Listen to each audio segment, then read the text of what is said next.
Buenas noches, amigos y amigas, ¿qué tal? Bienvenidos y bienvenidas. Estamos en Gente de Opiniones. Esta noche, gracias a ISTA, vamos a conversar con dos buenos amigos. Estamos con Óscar Chacón, cofundador y director ejecutivo de Alianza América. Bienvenido, Óscar, ¿cómo estás? Un placer verte de nuevo, hombre. Qué gusto.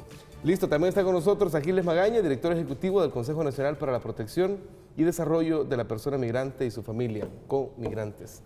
Bienvenido, Aquiles. ¿Cómo estamos, Luis? Gusto saludarte. Pues aquí estamos dispuestos a conversar gracias a ISTA, que es una institución que está trabajando con transparencia, con efectividad y muy cercana a la gente. Vamos a hablar del tema que pues tiene en vilo a muchos compatriotas, muchas familias que están a la expectativa de qué va a suceder con el TPS, que se espera que para enero próximo tengamos una respuesta para saber qué sucedió realmente, o qué va a suceder, mejor dicho, con este programa temporal que ha beneficiado o que incluye a 190,000 salvadoreños en Estados Unidos. Vamos a ver, Óscar, para iniciar queremos conocer cuál es el trabajo que realiza Alianza Américas, qué es lo que está haciendo en pro de los migrantes y la comunidad latina en los Estados Unidos. Claro, pues rapidito, mira, Alianza Américas es una entidad de carácter asociativo, es una sombrilla que agrupa aproximadamente 50 organizaciones principalmente dirigidas por inmigrantes latinoamericanos en Estados Unidos. Se funda en el 2004 con el fin de servir como una plataforma común para efectos de incidencia política ante el gobierno federal estadounidense, entre uno de los blancos que tiene el trabajo que hace esta alianza. Nosotros trabajamos obviamente el tema migratorio porque es un tema directamente competente a comunidades inmigrantes en Estados Unidos. Y desde principios de este año articulamos una campaña precisamente enfocada en dos grupos que nos parecían extremadamente vulnerables ante la llegada al poder de la administración Trump.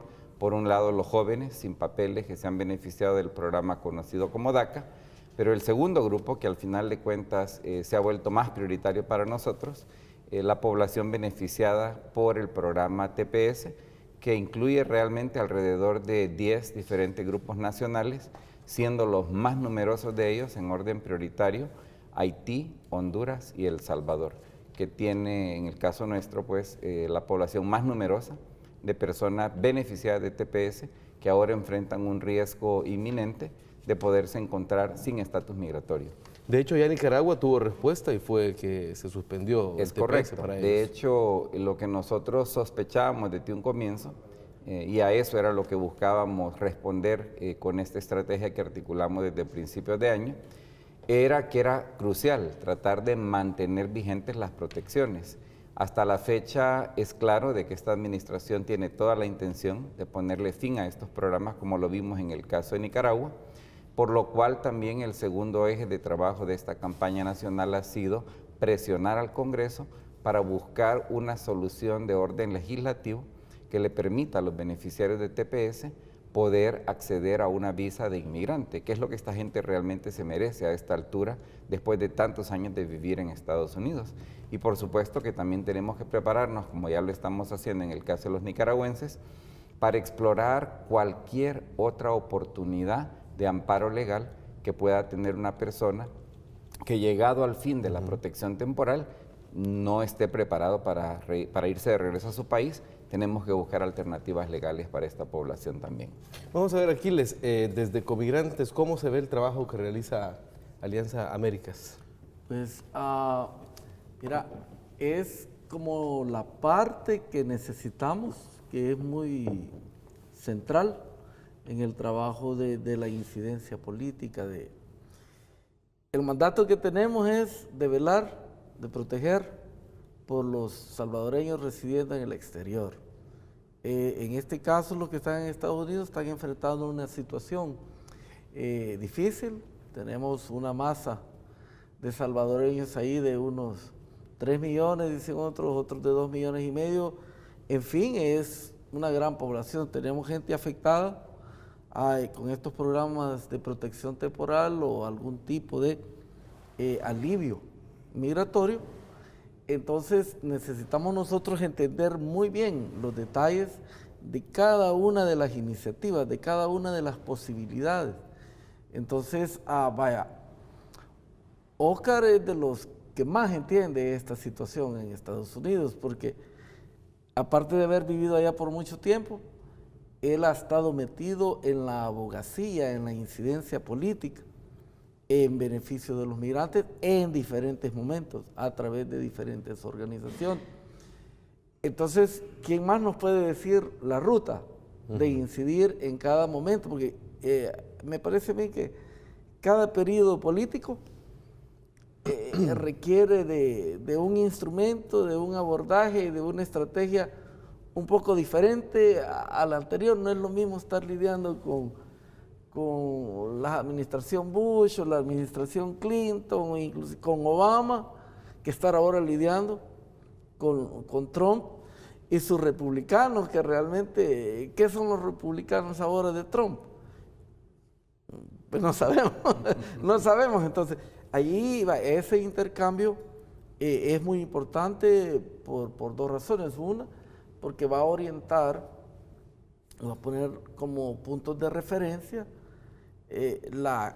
a la acción del gobierno, ¿verdad? Este es uno de los gobiernos que más se ha invertido, más acción ha tomado en beneficio de los salvadoreños en el exterior, de los salvadoreños en Estados Unidos. Entonces ya el canciller, la viceministra, el mismo presidente ya pueden entender de una mejor manera esta situación. Y la otra parte es, bueno, si el panorama no parece muy claro, muy brillante, ¿cómo nos tenemos que preparar aquí? ¿Cómo esa ley, esa política que yo tengo, la tengo que convertir en servicios, en programas, en proyectos? Y luego te puedo contar las discusiones que he tenido con el Ministerio de Gobernación, de Salud, de Educación, con la Dirección General de Migración y Extranjería, con algunas alcaldías, ya dándole taller qué vamos a hacer en caso de. Entonces, esta conversación fluida de a diario, hoy no necesitamos visitarnos físicamente, pero sí yo le consulto a Oscar regularmente cómo pensás, cómo ves esto, ¿verdad? Y también le doy mis impresiones desde aquí, cómo vemos la cosa allá. Es decir, Alianza América es un aliado estratégico para este trabajo, en el sentido de que hay que hablar con quienes están allá, ¿verdad? Sí, correcto. Quienes conocen directamente la problemática que está padeciendo cada situación, cada familia, mejor dicho. Y mira, lo importante es identificar quién conoce, porque allá hay muchas organizaciones. Hay gente que se presenta como defensores o abogados de la causa de los migrantes, pero ellos haciendo negocios están, o una ONG que lo que quieren es producir algún centro de pensamiento, pero lo que quieren es producir un análisis académico y punto. Si vos querés probar que hay desplazamiento forzoso por violencia, mandás un consultor y sin mayor trascendencia, o si querés probar la situación de... No intentan incidir, por ejemplo.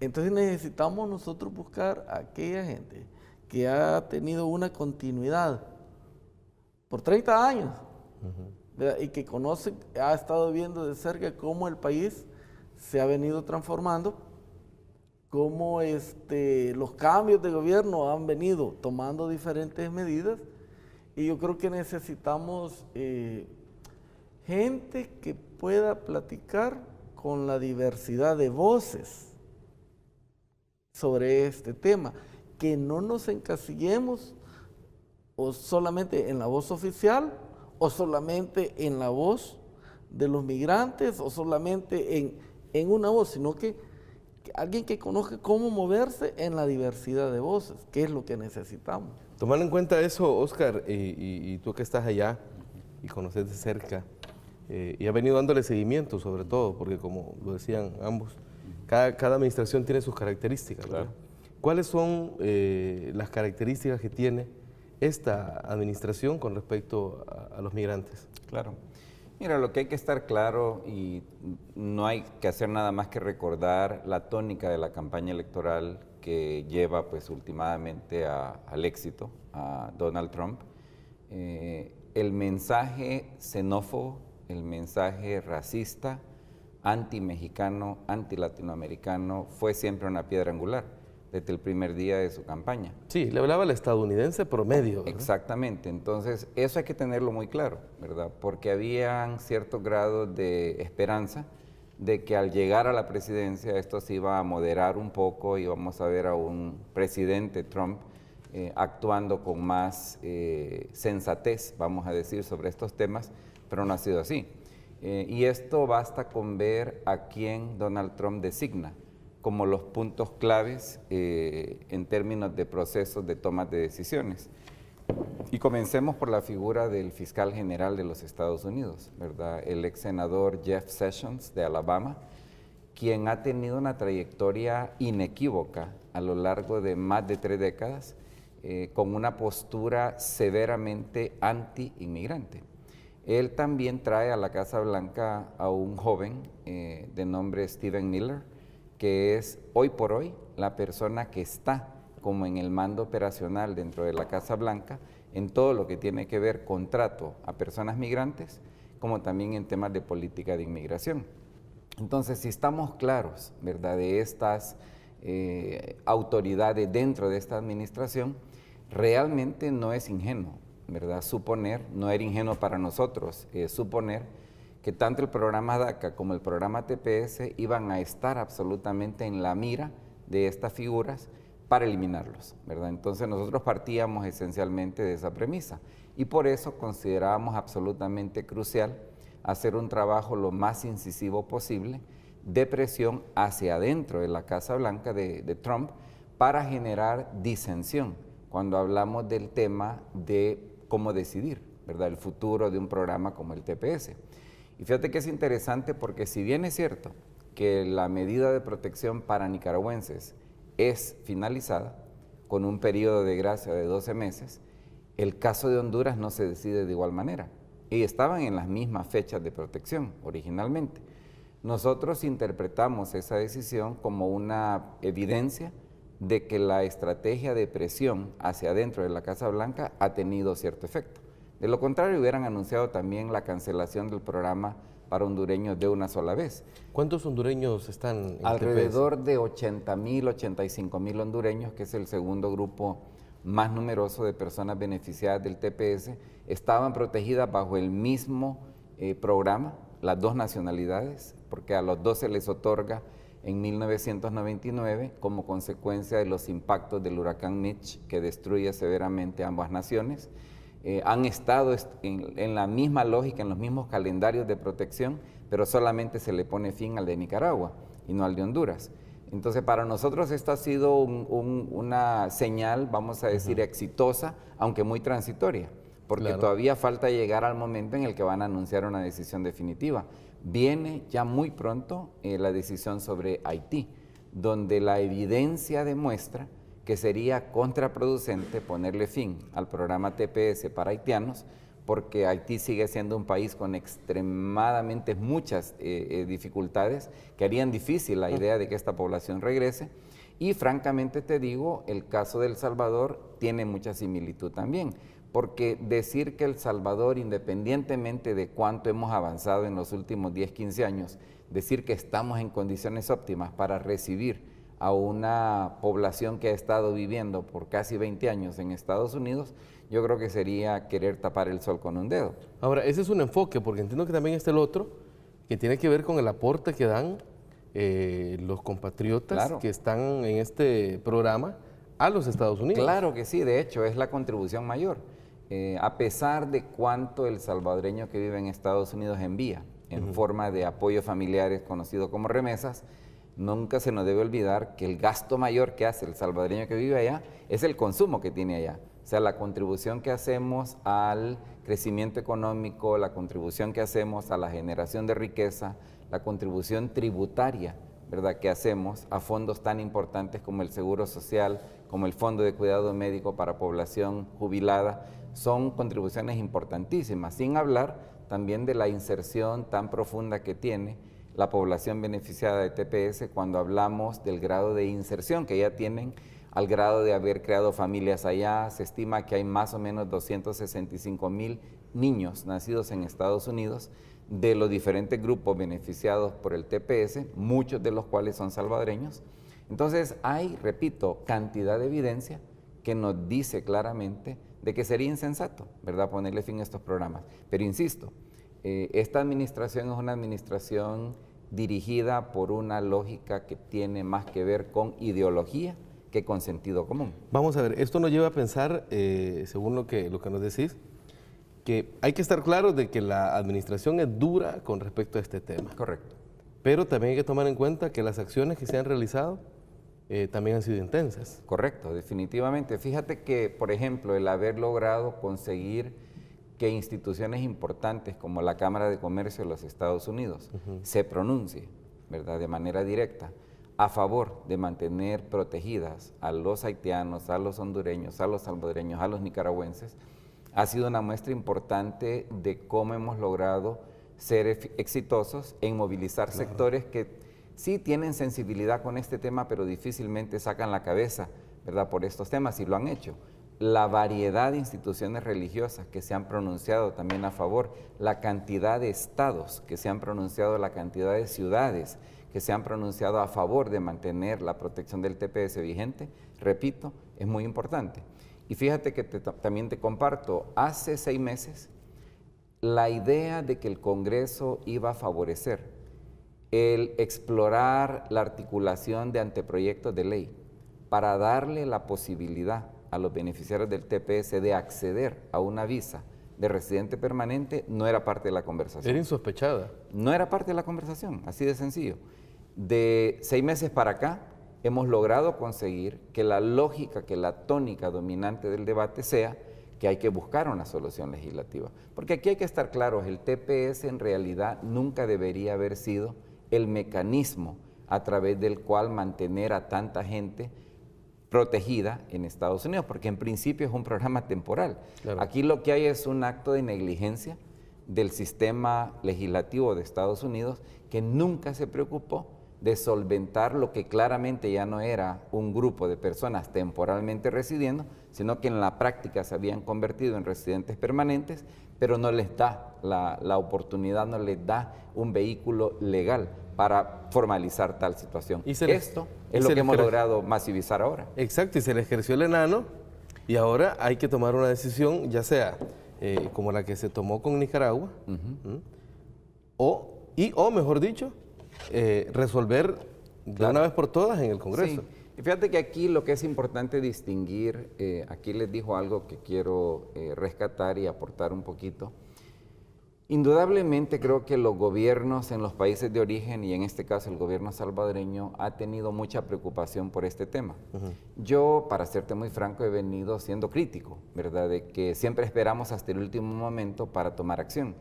Yo venía señalando los últimos 3, 4 años la necesidad de hacer un trabajo mucho más preparativo, ¿verdad?, para no llegar a este momento en una condición de relativa debilidad, porque a pesar de todo lo que te he dicho, pudiéramos estar mejor, ¿verdad?, de cómo estamos. Yo también considero que un tema como la protección del TPS es un error reducirlo a simplemente una responsabilidad del aparato de Estado. Esta es una responsabilidad del país. Y en este sentido hay actores claves en El Salvador que francamente no han hecho todo lo que podían hacer. Y te pongo 2 ejemplos concretos. Yo considero que la empresa privada en El Salvador, que tiene mucha afinidad con el partido que ahora es mayoría en ambas cámaras del Congreso estadounidense, no ha puesto la mano en el fuego suficiente. Los partidos de derecha, que han tenido históricamente un vínculo importante con el Partido Republicano, en mi opinión, tampoco han hecho todo lo que podían haber hecho.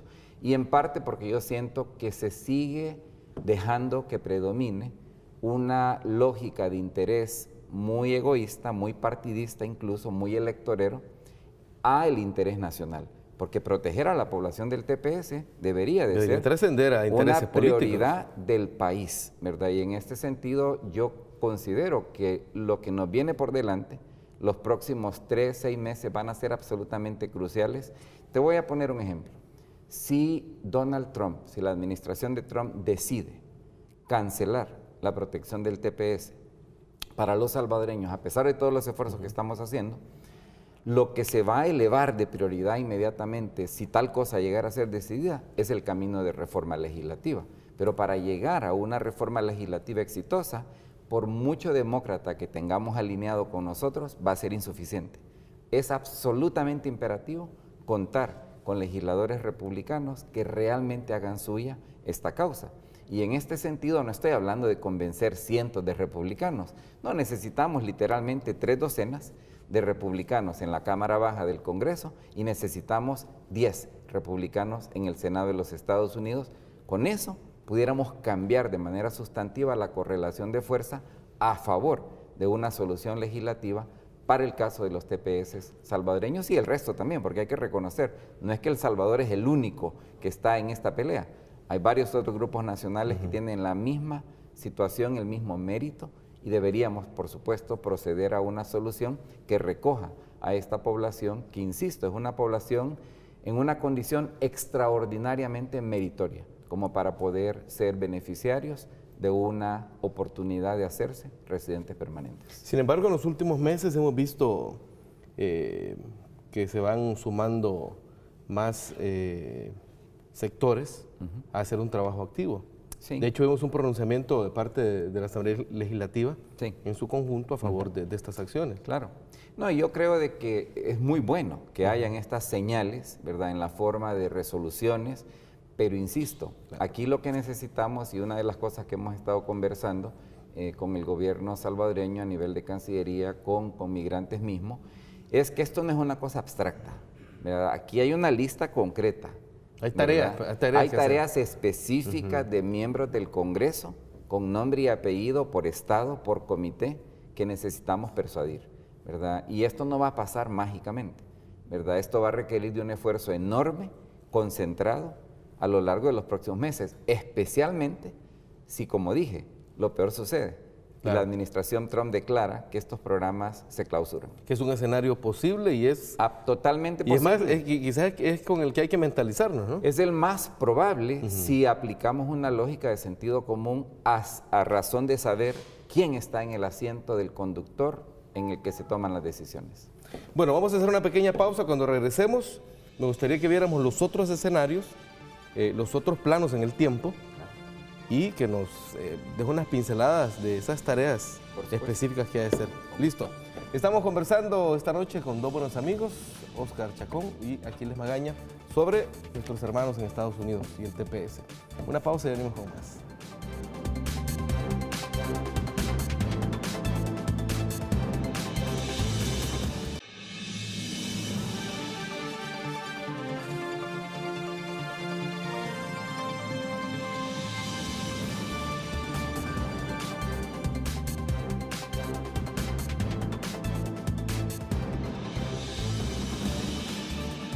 Muchas gracias, amigos, por continuar en sintonía de Gente de Opiniones. Gracias a ISTA estamos conversando sobre el programa TPS y, bueno, el futuro del programa TPS.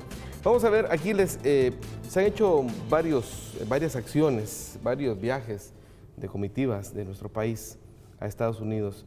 Compartir lo que dice Óscar en torno a que esta incidencia se percibe que ha tenido algún impacto en el gobierno de Estados Unidos.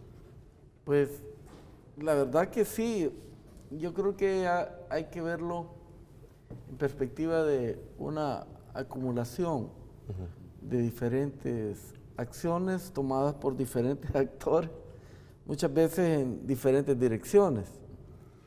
Lo que ha faltado es sentarse y tratar de plantearse una estrategia común.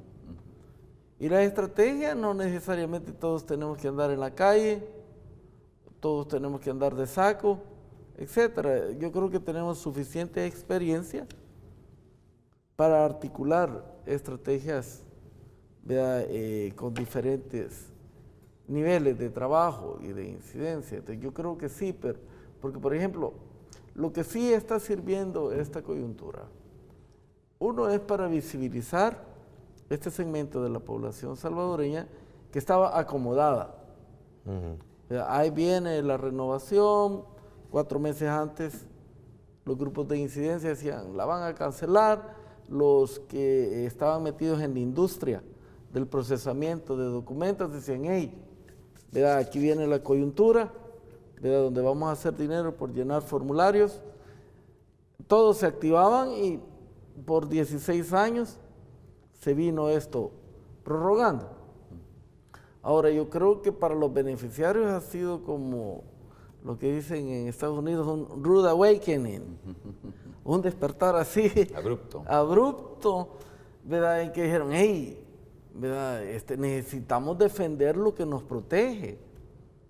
Eso han habido varias propuestas de organización comunitaria, ¿verdad? Y han habido varios intentos. Hace 2 años Carece Los Ángeles hizo una, pero y ahora los jornaleros se han metido, pero falta todavía como afinar cómo le vamos a dar, porque en otras ocasiones hemos hablado de que el que no vota en Estados Unidos tiene muy poquísima incidencia, tal vez con su testimonio pueda ablandar a algún pastor de alguna iglesia, a algún obispo, pueda mostrar lo que se ha hecho ahorita. Es como una labor de ablandamiento y de toma de conciencia de estos sectores. Bueno, ya se está haciendo ese trabajo, ahora es el momento de articular esa estrategia de incidencia que nos pueda llevar a una solución más permanente. Y yo creo que la gente algunos líderes comunitarios han sido suficientemente creativos y perceptivos de esto. Porque, por ejemplo, en Boston se han estado haciendo actividades, ¿verdad?, comunitarias. Algunos le llaman actividades de calle, pero realmente son actividades ciudadanas, donde están yendo a hablar con sus representantes, a través de pancartas y todo lo que querrás, se están informando a los transeúntes, ¿verdad? Pero a veces le queremos poner cargas ideológicas de combatividad, que es otra cosa, ¿verdad? Es otro momento. Inclusive ahí en Raleigh, en la ciudad de Raleigh, de Carolina del Norte, se están planteando, por ejemplo, 2 cenas importantes, ¿verdad? Una para el Día de Acción de Gracias. Entonces, hasta ellos se han autodenominado los nuevos peregrinos, ¿verdad? Pero eso es muy importante porque como hay gente ya insertada en esa sociedad, en esa cultura, ellos están acostumbrados que cada 3ª semana de noviembre se come chumpe, ¿verdad? Entonces ellos van a utilizar esta situación y van a hacer una cena comunitaria acompañada de varios. Esto es muy importante, ¿verdad? Claro, y el mismo lenguaje del estadounidense. Exacto, y de ahí la cena navideña, que ya combina la tradición propia nuestra, de los cristianos, de los católicos, que hacen su cena navideña, pero que también allá Entonces, estas son cosas que se vienen dando y que trabajan para moralizar principalmente a los salvadoreños.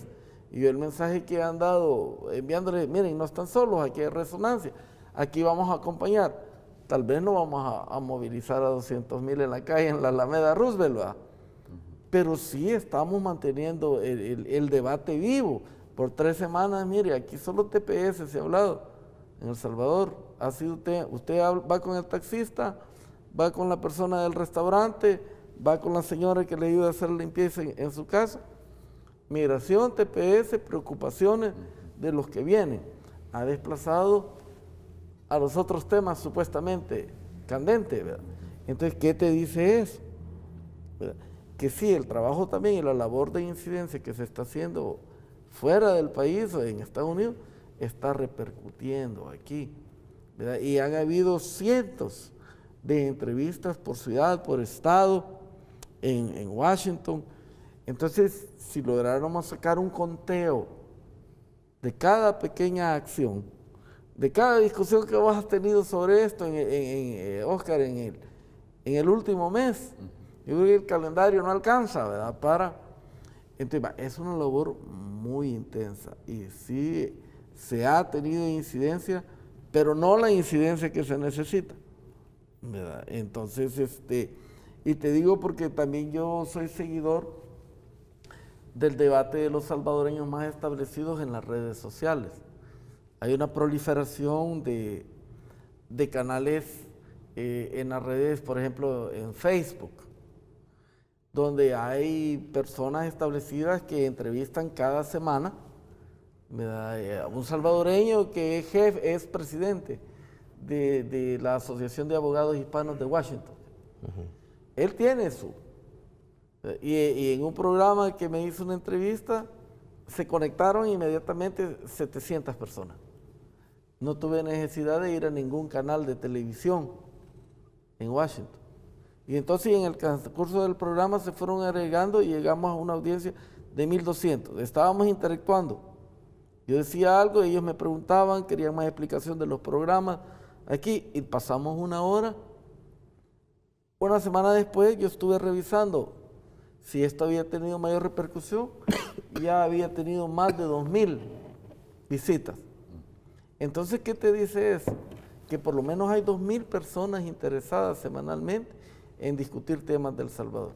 Y la agenda de este señor, mira, ahí discute temas serios y temas de rumor, ¿va? Lo importante es que esta gente también, lo que hace falta es que la incorpores, ¿verdad? En una estrategia donde no importa el color, el sabor, el tamaño, pero que todos caminemos hacia una dirección. Ese es un gran desafío en este momento. Es un gran desafío. La convergencia en el esfuerzo, la convergencia en la práctica, la convergencia en la demanda. No, y lo que decía Oscar, o sea, vaya, ¿dónde están los otros sectores aparte del gobierno? Los otros sectores nacionales convergiendo en este esfuerzo.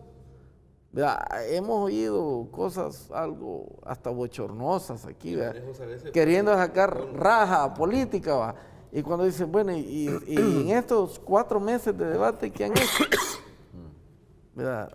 Poco o nada, o mejor han estorbado. Y el problema es que eso se puede intensificar en la medida en que nos acercamos al periodo, a las elecciones aquí en nuestro país. Ahora, Oscar, hablabas de un primer escenario que es el que le ha pasado a Honduras. Claro. A Nicaragua. A Nicaragua, perdón. Sí. Y de Honduras que se va a saber próximamente porque a ellos se les vencía la misma fecha. Claro. Les han dado, mejor dicho, una prórroga de 6 meses, ¿verdad? Correcto. Ahora, El Salvador, la respuesta la tenemos en enero porque se vence en marzo el plazo. Es correcto. Ahora, ¿qué hacer ante el primer escenario y cuál puede ser otro escenario? Claro. Bueno, quizás resaltarte de que hay una fecha, ¿verdad?, entre Honduras y Nicaragua, que ya se decidió, medio decidió, y El Salvador, y está el caso de Haití. Listo. El caso de Haití se va a estar decidiendo literalmente hoy esta tercera semana de noviembre. Y hay una enorme presión creciente, de la cual también Alianza Américas es parte, justamente para empujar por lo mismo, ¿verdad? Empujar en primer lugar porque hay una prórroga formal, ¿verdad?, de la protección de las personas haitianas, aun cuando sabemos, ¿verdad?, que las fuerzas de las que ya hablé antes están presionando para que el programa se cancele, ¿verdad?, para los haitianos. Yo creo que lo que se decida para los haitianos va a ser un punto de referencia muy importante para el caso salvadoreño. Sin embargo, llegando al caso salvadoreño, nosotros vemos claramente, como también lo vemos en el caso de los haitianos, los escenarios siguientes. En primer lugar, un escenario probable, sin duda, es que le apliquen lo mismo que le aplicaron ya a Nicaragua. Listo. Es decir, se cancela el programa, pero le damos X número de meses en concepto de periodo de gracia, ¿verdad?, para que se preparen y salgan del país o sepan que a partir del fin de ese periodo ya no hay más protección. Eso nos dice que aunque haya una cancelación del programa, no es que inmediatamente la gente va a venir. Es correcto, así es. El segundo escenario es algo parecido a lo que vimos con Honduras. Aducir esencialmente de que la evidencia es inconclusa y que por tanto no se puede tomar una decisión, lo cual dispara una prórroga automática de 6 meses para darle más consideración al mérito de qué hacer. Esto también pudiera ser aplicable al caso salvadoreño.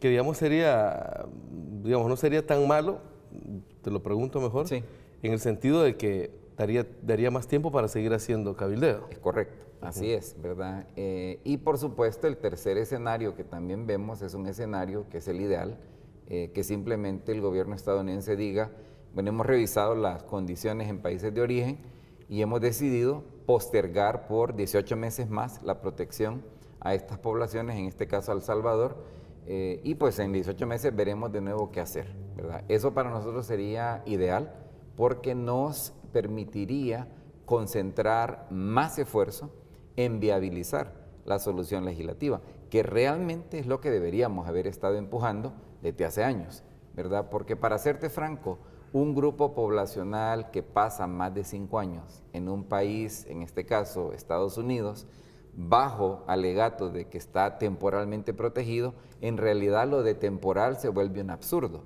porque ya esa persona ya no es temporal, es una persona que está inserta en el país, que se va a ir insertando cada vez más en el país, y deberíamos de haber estado trabajando para encontrar una solución que les permitiese salir de la temporalidad y entrar de manera oficial a la permanencia, ¿verdad? Pero eso no lo habíamos realmente trabajado con este rigor. Como lo hubiera no existe, vamos a partir de lo que tenemos, ¿verdad? Claro, Entonces, claro.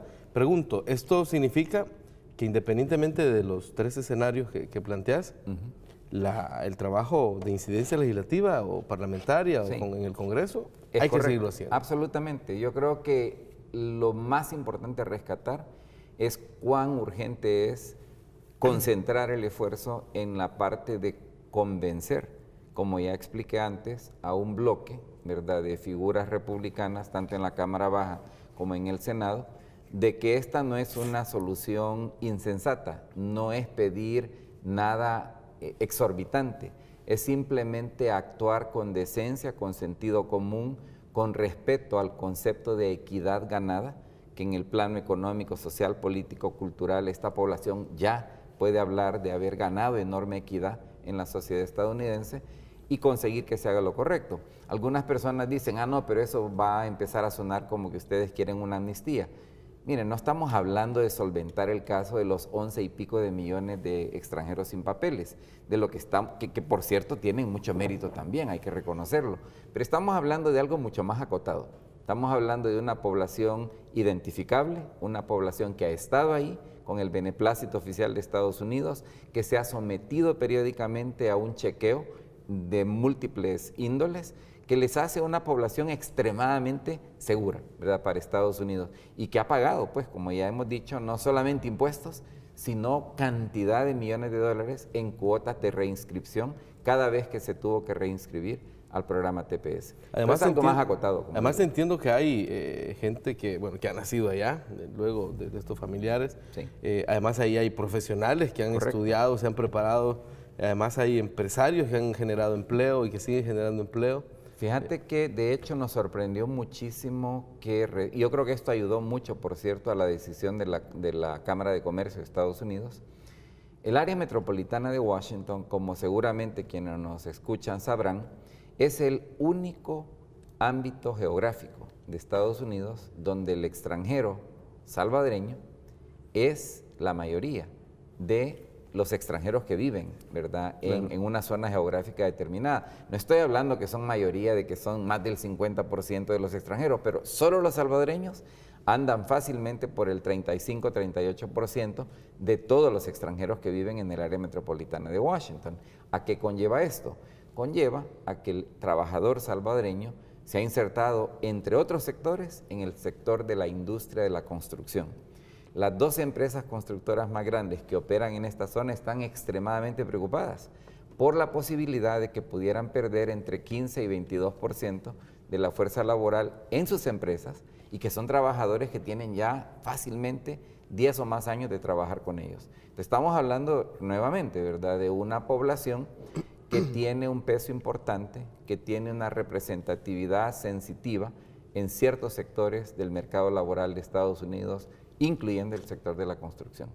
Ahora, esto me lleva a pensar a que independientemente de la solución o de la respuesta que dé el gobierno o de lo que se logre en el Congreso, también cada ciudadano, cada compatriota tiene una situación legal y profesional y familiar totalmente diferente que habría que analizarla jurídicamente, entiendo. Bueno, eso me sirve como buena apertura para hablarte un poco de lo que yo describí al comienzo como el tercer eje de la estrategia de trabajo que como Alianza Américas hemos venido impulsando con nuestros miembros, pero también es la estrategia que hemos ocupado para influir el trabajo de múltiples aliados en Estados Unidos.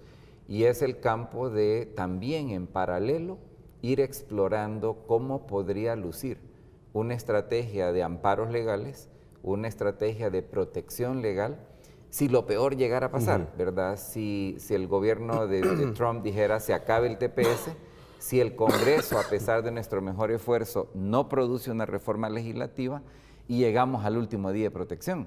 O sea, no vamos a llegar pues totalmente sin haber hecho nada. Claro. Tenemos que tener una estrategia de defensa legal que justamente reconozca la particularidad de cada caso y busque qué opción tenemos en esta ley tan retrógrada, tan obsoleta, ¿verdad?, que tiene Estados Unidos hoy de inmigración.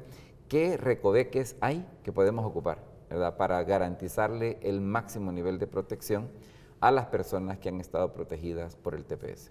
Perfecto, vamos a hacer una segunda pausa. Estamos conversando, gracias a ISTA, sobre el programa TPS que beneficia a miles de compatriotas en Estados Unidos. Una pausa y ya regresamos.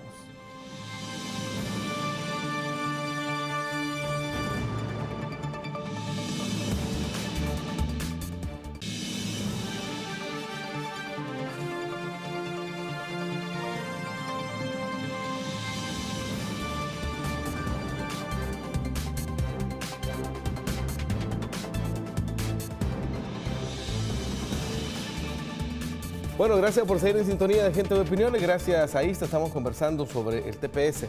Y bueno, vamos a pasar a la parte quizás más importante, porque ya hablamos de lo que ha venido sucediendo, de los escenarios posibles, pero ¿cuáles son esas tareas que en este momento es urgente desarrollar, Oscar? Claro. Mira, yo te diría que la tarea más urgente, más decisiva, es la tarea de persuadir a un conjunto de legisladores republicanos, porque fíjate que no sé si te lo mencioné, pero lo repito, si es que ya lo dije, hay 3 propuestas legislativas ya presentadas, ¿verdad?, y una más que esperamos se presente en el marco de las próximas 2 semanas, en el Senado mismo, y estas propuestas tienen mucha similitud entre ellas.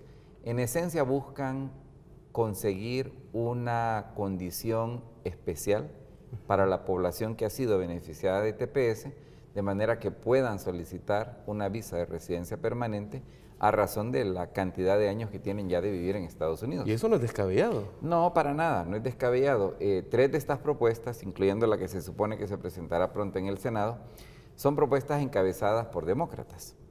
Una de ellas es encabezada por un grupo bipartidista de la Florida, que pues también nos parece muy positivo, pero realmente el factor clave aquí va a ser nuestra capacidad de persuadir, como ya dije, a un grupo de legisladores republicanos.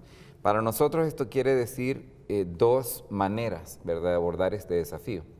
Por un lado, la realidad es de que la población salvadoreña en Estados Unidos, o incluso la de otros países beneficiados del TPS, no necesariamente tienen un peso numérico significativo en estados claves donde nos interesa ganar apoyo para la solución de residencia permanente para los TPS. Aquí es donde entra la parte de cómo trabajamos con aliados, ¿verdad? Porque hay aliados en el sector religioso, hay aliados en el sector empresarial que definitivamente estamos ya trabajando en Estados Unidos, pero aún con esas alianzas trabajadas, creemos de que nos queda otro ámbito de desafío, que es cómo conseguir movilizar personas que ya conocen, ¿verdad?, el mundo republicano, por decirlo así, para que nos ayuden a identificar de la lista que hice mención hace un rato, que ya tenemos preidentificada, de legisladores claves. Y aquí sí yo creo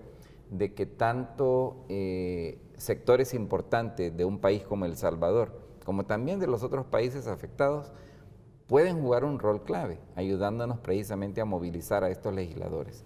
Yo insisto de que esta estrategia que tiene múltiples canales, todos son complementarios. O sea, si nosotros tenemos éxito en, por ejemplo, conseguir el máximo número de meses posible de protección temporal, más tiempo ganamos precisamente para hacer esta labor de persuasión legislativa. E insisto, yo creo que aquí va a ser absolutamente crucial reconocer que incluso tu servidor no pudiera decir yo voy a ir y me voy a reunir con esas 25 oficinas republicanas, porque a lo mejor ni me conocen ni tengo entrada con ellos. De aquí va a ser muy importante entender el valor de las alianzas tácticas. Hay personas que a lo mejor no son nuestros amigos de siempre, pero que para este momento particular necesitamos que sean nuestros amigos. ¿verdad? El pragmatismo político va a ser sumamente importante porque, insisto, si nos ponemos demasiado rígidos en nuestras propias casillas, no vamos a salir adelante con este desafío. Por eso te decía que este es un tema que trasciende intereses políticos. Totalmente, así es. Y hay que recordar, o sea, en la política yo he sido practicante del principio que no hay adversarios ni hay amigos permanentes, ¿verdad? Lo que tenemos son intereses permanentes. Y si tenemos claridad de cuál es el interés que nos interesa satisfacer, es importante entender que a lo mejor van a haber alianzas tácticas que me van a ser de extremado uso en este periodo de tiempo. No son mis aliados de siempre, pero en este momento van a ser importantes. Ahora, Aquiles, eso implica que todos los sectores que deben hacer algo en el país lo hagan. Y no solo esperar a qué hace el gobierno. Sí, yo creo que el gobierno, especialmente a través de Cancillería, ha estado girando invitaciones. Ha llevado un grupo de legisladores, fueron de visita, yo creo que están preparando una segunda visita en estos días. Eso es muy importante como sector político, ¿verdad? Como parte del Ejecutivo ya hay dos poderes del Estado involucrados.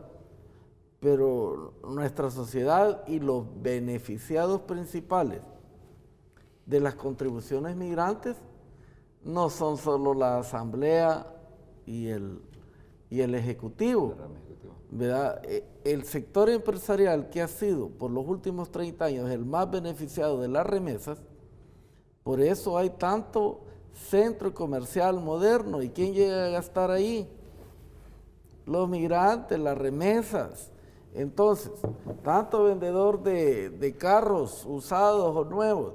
Entonces, esta es la hora de que le den un mensaje de agradecimiento a sus consumidores, a sus clientes.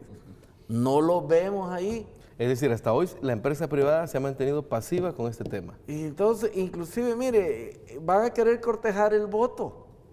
Ya vienen las elecciones, entramos en periodo electoral para las legislativas, las municipales y luego las presidenciales. Ahí les vamos a pasar la factura, ¿verdad? O sea, cuando lo necesitamos, ustedes hicieron la fila de los panes, ¿verdad? Pero quieren que sigamos llegando a gastar, ¿verdad? A los centros comerciales. Entonces, hoy es cuando, ¿verdad? Se necesita esa voz, ¿verdad? Porque, mire, solo haciendo cálculos desde el TPS, ¿verdad? Son un grueso en remesas muy significativo, ¿verdad? Van a ser más de 300,000 familias las que dejan de percibir algún tipo de ingreso de este tipo. Esos son los que gastan. Entonces, desafortunadamente, aquí todavía no hemos desarrollado, aunque tenemos la Defensoría del Consumidor, no hemos desarrollado el poder del consumidor para demandar, ¿verdad? Transferir y convertir ese poder de compra en gestión política a mi favor. Entonces, pero vamos a comenzar, vamos a empezar a instigar este tipo de acción ciudadana. Entonces, este es un llamado que está bien, que vayan los políticos, pero y ustedes los más beneficiados de esto, que se han hecho multimillonarios a costa del sudor de los migrantes, ¿a dónde están? Es que fíjate que yo diría que han habido declaraciones simbólicas, vamos a decir, ¿verdad?, de apoyo, pero este no es un momento de simbolismos, o sea, este es un momento de acciones, ¿verdad? Si, por ejemplo, en El Salvador tenemos figuras de las altas esferas empresariales, y yo incluso diría de las altas esferas de, vamos a decir, el espectro de derecha en cuanto a partidos políticos que tienen el número de teléfono de X y Y republicano en el Congreso. Este es el momento de levantar ese teléfono y llamar, o de agarrar tu avión y andar a visitarlo, ¿verdad? Porque es el momento de hacer algo. Porque si el día de mañana van a quererle pasar la factura en el plano político, vaya, al gobierno, pues habrán voces como la mía, por ejemplo, que no vamos a estar callados, ¿verdad? Porque nosotros creemos que este es un momento en el que hay que dejarnos de simbolismo y tomar acción concreta. por las razones que decía Aquiles, que son hasta cierto punto de interés propio. O sea, si tú quieres seguir engordando el chanchito que has tenido con las remesas a lo largo de todos estos años, hombre, este es un problema de interés propio, ni siquiera es un problema de hacer un acto de caridad, ¿verdad? Un acto de buen samaritano, ¿verdad? Sino que te está sirviendo a ti mismo. Entonces es importantísimo, insisto, no confundir este momento como que el responsable único es la gestión que pueda hacer, en este caso específico, la Cancillería salvadoreña, la rama ejecutiva del gobierno salvadoreño, que yo creo que han hecho bastante y pueden hacer mucho más, pero no es un momento solamente para ellos, es un momento para la nación. Y es, además de ese simbolismo, que no basta, mucho menos estarlo utilizando de manera electorera. Claro, y que lamentablemente a veces nuestros políticos no son capaces de ver más allá de la nariz, más allá de mañana, y yo creo que es importante en este sentido entender que va a ser algo criticado, ¿verdad? Por quienes sí entendemos qué es lo que está en juego, los que entendemos que esas familias corren un riesgo enorme de verse desprotegidas totalmente en Estados Unidos, incluso algunos elevados a prioridad para efectos de aplicación rigurosa de la ley en Estados Unidos a manos de una administración declarada enemiga de los inmigrantes, que muy bien pudiera terminar deportando gente. Entonces yo creo de que, insisto, no es un momento que se debe tomar con ligereza, ni con actitudes francamente cínicas, ¿verdad? Mezquinas, que no caben en un momento como este, donde, repito, el futuro de cientos de miles de familias está de por medio.